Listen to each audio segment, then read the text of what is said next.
Então, o Vinícius a gente entrevistou junto com o Fernando Quintão e o Kael no episódio mais recente do Elixir em Foco. Ele vai falar sobre Honey Potion explorando o poder do eBPF com Elixir. Vinícius é bacharel em Sistema de Informação pela PUC Minas. Está concluindo o mestrado em Ciência da Computação pela UFMG, com ênfase em otimização de compiladores. Durante esse período acadêmico, publicou 3 artigos em diferentes conferências. A dissertação está focada no desenvolvimento de um projeto proposto e financiado por José Valim, criador de Elixir, com o objetivo de criar um compilador de Elixir para a arquitetura eBPF. Então, muito obrigado por ter submetido sua palestra. Vinícius, a palavra é sua. E bom dia, pessoal. Vocês estão bom? Eu também estou bom. Bom, meu nome é Vinícius, eu sou aluno de mestrado ali na UFMG, faço parte do laboratório de compiladores, e hoje eu vou falar um pouquinho da minha dissertação de mestrado, que é o Honey Potion. Já se expandiu para mais do que minha dissertação, já tem outros colaboradores e tal, tô mó feliz com isso também, mas a gente vão descobrir o que é isso. E assim, o título da palestra é Explorando o Poder de eBPF com Elixir, né? Vamos tentar entender o que é eBPF primeiro. Então, acho que não passou não, hein? Eu acho que você saiu da tela e... Ou será que eu deixei na tela? Mas é aqui, ó, com as setas. Ah, beleza. Imagina a seguinte situação. Vocês têm um sistema Linux ali, tá rodando algum projeto super crítico ali no sistema de vocês, e por algum motivo vocês querem entender um pouco melhor como é que isso está rodando ali no seu sistema Linux. Às vezes você quer fazer ali um monitoramento da rede para entender como é que estão os pacotes, quer fazer um firewall, alguma coisa assim.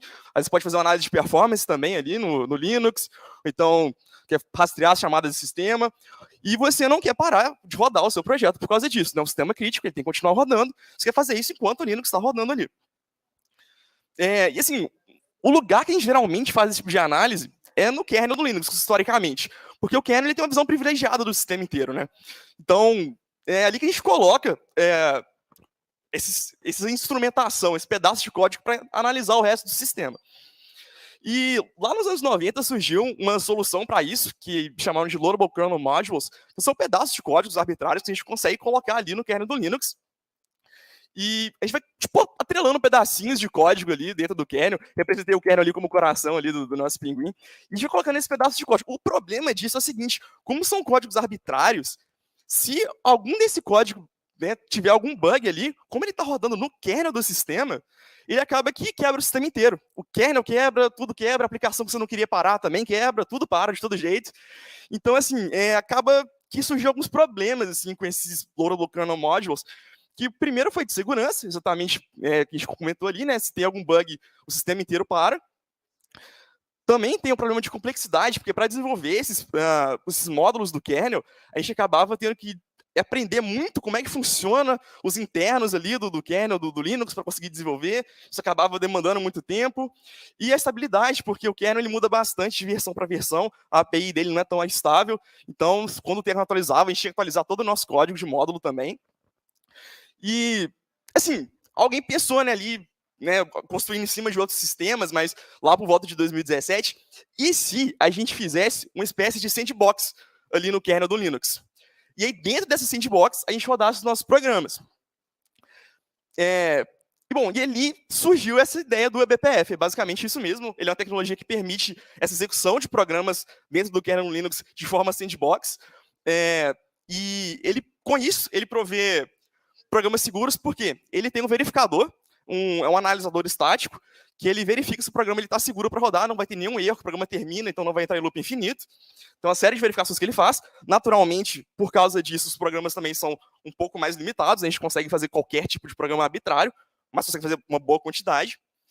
Ele provê uma abstração em cima do kernel, então, assim, ele tem alguns pontos que a gente consegue fixar esses programas eBPF. Então, às vezes, em chamada de sistemas, a gente quer que toda vez que roda uma chamada de sistema, a gente vai chamar esse programa eBPF para rodar junto ali, entender como é que está funcionando.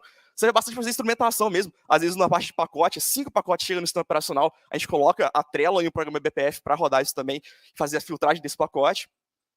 E tem uma ABI estável. Então, assim, conforme o kernel vai atualizando, a gente tenta manter o BPF estável. E, claro, aí ele, sim, provê várias coisas, como eu falei, né? Tem trace, monitoramento de rede, filtro de pacotes, debugging, etc. Inclusive, a BPF, eles começou como um acrônomo, mas hoje em dia eles assim, já expandiu para tantas outras coisas que a própria fundação da BPF fala que já não tem mais um acrônomo, não tem mais um significado, é só eBPF mesmo. E assim, tem várias empresas que estão utilizando a BPF, e é algo que está crescendo para caramba também. Então, assim, a gente tem o Google que utiliza para debugging, a Netflix usa muito para análise de rede deles e tráfego, muitos utilizam para fazer load balancing. Então, assim, tem várias outras também, vocês podem entrar lá no site da BPF Foundation, vocês vão descobrir, está cada vez mais sendo utilizado aí. Só que aí, assim, né? Acabou tudo mil maravilhas, o PV resolveu todos os problemas. Bom, não exatamente. Assim, o desenvolvimento de BPF, inicialmente a gente programava pela própria arquitetura BPF mesmo. Então, eu falei, tem uma máquina virtual que roda ali dentro, né, uma VMzinha, tem uma arquitetura. Escreviam tudo em assembly, depois começaram a compilar programas em C. Só que eu falei, né, a gente faz essa restrição de programas porque a gente não consegue executar tudo. Tem que fazer essa análise de programas que eles terminam, eles não têm erros, etc. Então é um C restrito, né, exatamente C. E C é uma linguagem baixo nível, né, assim, tem uma alta curva de aprendizagem. C restrito, principalmente. Essa versão de C, a gente tem uma limitação de uma stack de 512 bytes. Na verdade, isso é uma limitação do próprio eBPF mesmo. Então a gente tem que sempre considerar isso. A gente não pode ter chamadas de função inicialmente. Os loops têm sempre ser loops constantes, a gente não consegue fazer loop variável. É sempre necessário verificar a memória, então se a gente está trabalhando com pacotes, por exemplo, tem muitos ponteiros que a gente tem que sempre verificar se está acessando posições válidas ou não. Se a gente não verificar essa memória, o programa é recusado pelo verificador. Então, assim, tem várias limitações e a gente consegue, né, mesmo programando em C, talvez passar por cima de alguma delas, mas aí acaba incluindo, tipo, algumas atributos de compilação, e aí o programa fica gigantesco, assim, o C já é difícil naturalmente, assim, colocar mais coisas ainda, acaba ficando muito complexo e cria uma barreira de entrada para pessoas que querem programar e querem entender um pouco melhor sobre o kernel do Linux. Então, assim, além disso tudo, né, além de ser difícil, ainda tem o verificador, que eu prefiro ver ele como um monstrinho, assim, que ele fica olhando pro seu código. E, assim, às vezes, tem um código ali, né, igual x maior ou igual a 4, isso aconteceu comigo uma vez, e ele fala, não, beleza, esse código que parece estar funcionando, e ele aceita o código, bonitão. Só que se por acaso a gente mudasse a ordem ali, e falasse, agora é 4 menor ou igual a x, a semântica é a mesma, só que o verificador, ele cisma com os códigos e fala, esse código não funciona não. E fica puto com o código e simplesmente não deixa ele executar. Então, assim, aí tem todo esse problema de ser a barreira de entrada de C, ainda tem o verificador que fica na nossa cola ali, querendo que a gente programa com um código bem específico. Então, pois é. Aí a gente pensou, beleza, assim, será que uma outra linguagem não seria mais interessante para esse desenvolvimento, já que ela tem essas características aqui? Será que uma linguagem mais alto nível, uma linguagem que tem um bom suporte da comunidade ali, para as pessoas que querem ingressar nesse universo de BPF, sem ter que aprender C e toda a parte de baixo nível, que tem uma fácil manipulação de dados, talvez com pattern matching, por exemplo, porque para manipular pacotes ou fazer o filtro de pacotes, a gente está sempre tendo que ler partes diferentes do pacote, tentando entender se eles têm algum match com alguma coisa que a gente queira barrar, por exemplo. Que não precisa de gerenciamento explícito de memória, né?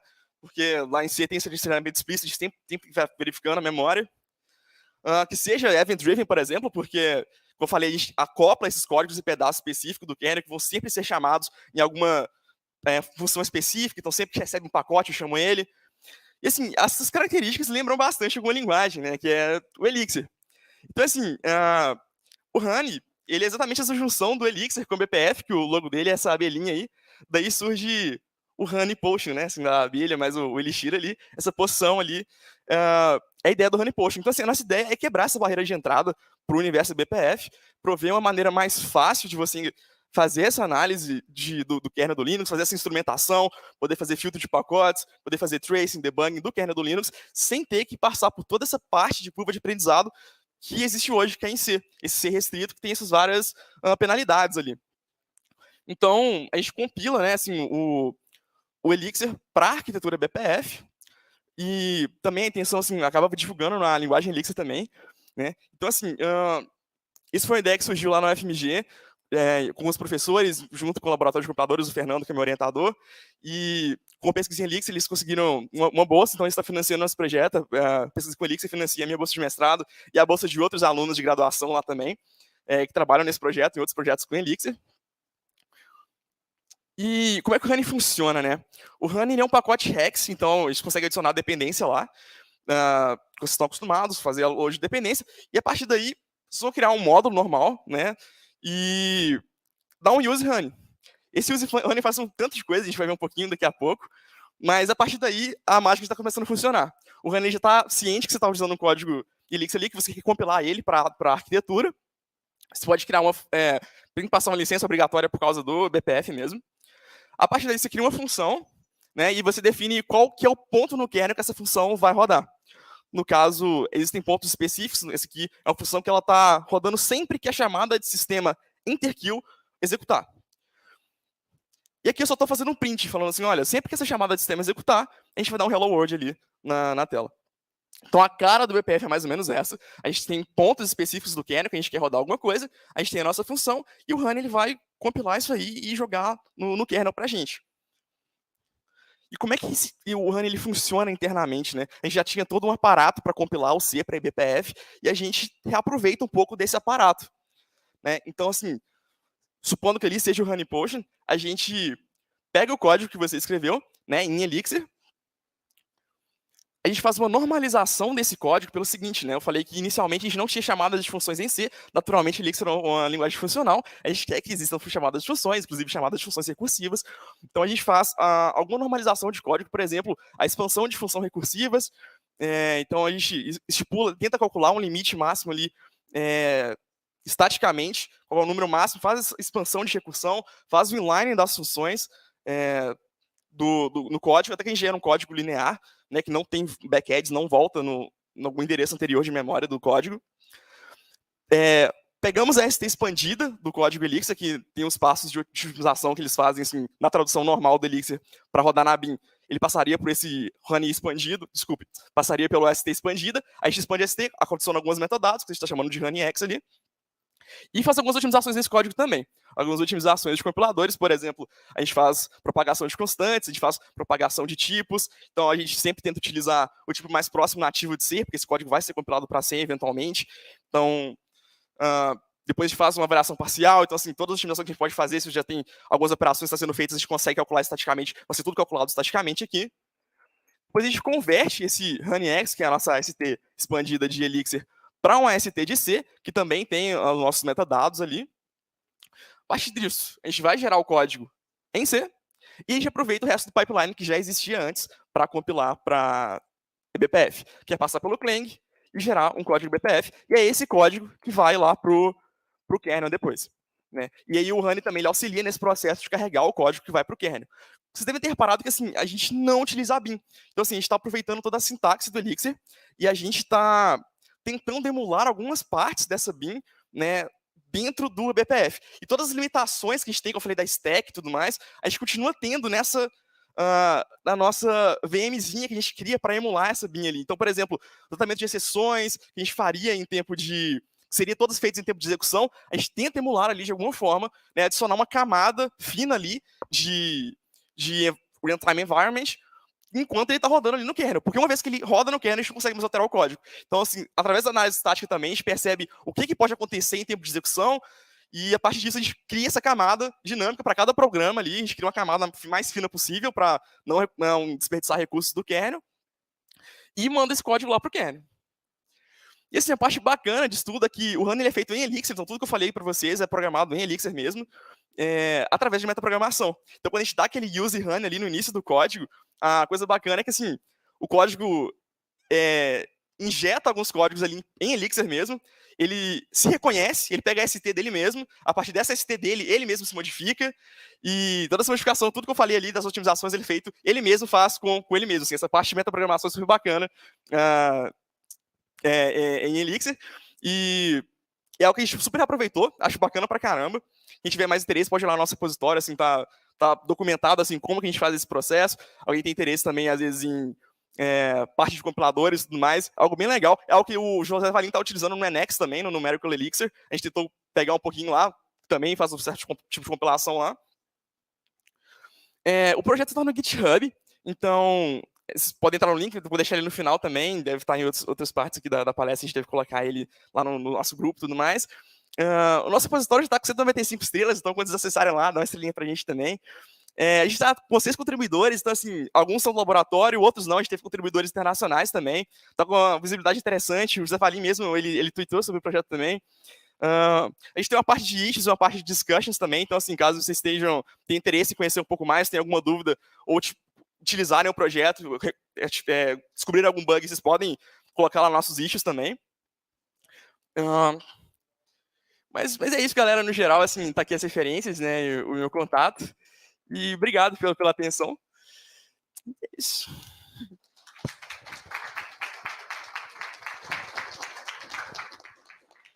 Então, antes de mais nada, muito obrigado, né? Teve um comentário aqui do William Frantz, que foi, caramba, que interessante. Que bom que você curtiu. Não tem nenhuma pergunta aqui no online, então só queria saber se deixa eu só me ajeitar aqui e levar alguém que tem uma pergunta. Estou vendo que tem um ali. Opa. Primeiro, parabéns pela palestra. Obrigado. Eu sou usuário, eu desenvolvo alguns programas de MPF e aí eu tenho algumas dúvidas em relação à abordagem que foi usada pelo Ronnie Potion. Correto. Beleza. Vocês têm suporte... Eu vi que vocês, pelo que foi apresentado, vocês usam a libbpf como back-end, né? Exato. Então, assim, o libbpf é uma biblioteca que a gente inclui no back-end, sim. Quando eu falei que a gente compila ele para C ali, esse código em C, ele faz uso da libbpf. Beleza. Não sei se você conhece o Aya, que é um projeto bem semelhante ao que você fez, só que em Rust. Eu conheço uma biblioteca em Rust que, se eu não me engano, o Rust ele compila para eBPF. Tem poucas linguagens que compilam de fato para o back-end de eBPF. Tem algumas que provê o front-end, né, que é o carregador do código, que carrega mesmo, compila para eBPF, talvez o Rust compile. Rust Go. Então, assim, mas eu acho que talvez a diferença seria que a gente, em vez de gerar o código, seja em Rust. Seria isso que você... Então, exatamente. No caso, o que tu tá fazendo é literalmente tu fez uma abstração da primeira base de código, vai mover ele para o C, vai jogar para a LVM, no final tu vai ter teu BPF. Correto. Certo? Tu consegue garantir todos... Tu consegue cumprir todos os acessos aos tipos de código do BPF usando essa abordagem? Tipo, eu quero fazer um type BPF para usar LSM, por exemplo. Então, assim, a gente tenta garantir tudo estaticamente ali. Então, por exemplo, o C, a parte mais difícil de garantir isso, porque ele tem gerenciamento explícito de memória, então é mais difícil de garantir isso em C. Como o Elixir não tem, quem gera esse gerenciamento de memória é o Honey. Quando a gente está gerando o código em C ali final, a gente inclui esse gerenciamento de memória. Então, a gente já gera esse gerenciamento de forma que o verificador vai aceitar. Assim, tem possibilidade do usuário criar um código que seja possível de rodar. Então, se a gente tem limitações de memória, por exemplo, se o código ficar muito grande, a gente vai ter um erro de tempo de compilação. A gente tenta trazer os erros que talvez aconteceriam no verificador para o tempo de compilação. O quanto antes o usuário ficar sabendo que vai dar algum problema, a gente tenta mandar isso para cá. Não era exatamente esse ponto. Era, tipo, o BPF ele tem uma série de tipos de programas. Por exemplo, quando você mostrou um trace point. Exato. Isso é um type de programa do BPF. Correto. Beleza. Então, ele vai buildar, ele tem um perfil de operações para aquilo. Correto. Existem outros tipos que são baseados a versões específicas do kernel. Exemplo, o LSM, que é para acessar o modo de segurança. Correto. Entendi. Como é que tu consegue fazer essa abordagem antes de gerar o código em C? Entendi. Então, assim, a gente permite dois tipos, que é o trace point e o XDP, atualmente. Então, não é todo tipo. A intenção é adicionar novos tipos, mas aí isso depende um pouco do desenvolvimento do Honey também, porque o Honey tem que ter essa noção de quais estruturas de dados podem ser utilizadas, né, no caso do trace point ou do XDP, e a gente inclui isso de forma para o programador Elixir enxergar como tipo de dados Elixir, né, seja como Death Struct, por exemplo, etc. Então a gente tem que ter esse trabalho do Honey antes. Massa. Ele consegue gerar também, além do programa BPF, ele consegue gerar o BTF? Ele gera o BTF também. Massa, só isso. Obrigado. Obrigado. Tem tempo para mais uma pergunta. Na verdade, talvez até mais do que uma. Mas vamos...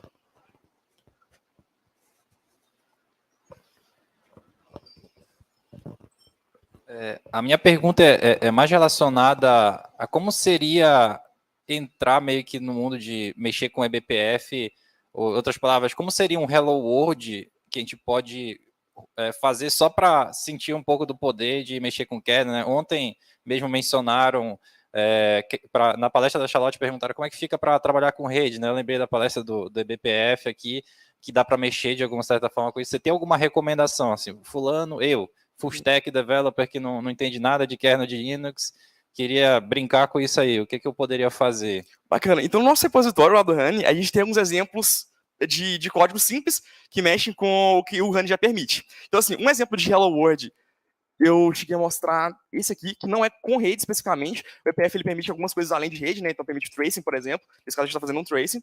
Mas esse é um programa que já funciona. Né? Então, assim, nesse caso, sempre que uma chamada de sistema de center kill for feita para o kernel, o seu programa feito em Elixir ele vai printar o Hello World. Né? Então, isso já está mexendo com o kernel mesmo. Esse código vai estar executando dentro do kernel, vai estar exatamente no ponto que fazer esse enter kill rodar esse código. Então, assim, se você, dependendo do que o eBPF permite, então, às vezes, por exemplo, no caso de pacote, seria algo muito parecido. Então, a gente recebe um parâmetro de contexto ali. Esse parâmetro daria as informações do pacote. E tem todos os bytes dele lá, você pode fazer a conversão desses bytes para Ethernet, IP, etc., ver o que tem lá dentro, pode printar esses valores, pode recusar o pacote por causa disso. Então, é uma estrutura bem similar a essa aqui, sabe? E lá no nosso repositório a gente tem alguns exemplos que dá para utilizar, mas eu lembro mesmo da pergunta que fizeram, né, na nossa palestra de ontem sobre redes. Essa é uma das coisas que ele está utilizando redes, né, assim, da IBPF é uma das maneiras.